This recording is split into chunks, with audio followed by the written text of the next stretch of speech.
Okay, galing po tayo doon. Andito na po tayo at puno po ngayon ng mga patubigan. Ang sarap tingnan. At green na green ang mga palayan. Nakaraan po, wala pong tubig yan eh. Sarap! Sana nag-enjoy po kayo. Ngayon, sumilong po muna tayo dito. Dati mayroon po mga upuan dito eh. Ngayon, wala na kami maupuan. Buti pa si Ayan, nakaupo. Tapos dito siya natutulog nun kasi ang sarap ng hangin. Ba?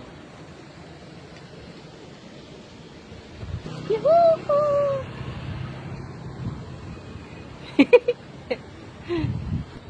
Ang aking palayan. Biyaya ng langit.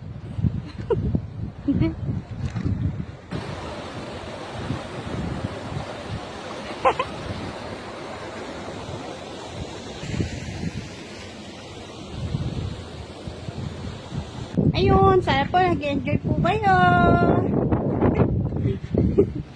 Masarap na naman tulog ni Ayi dito.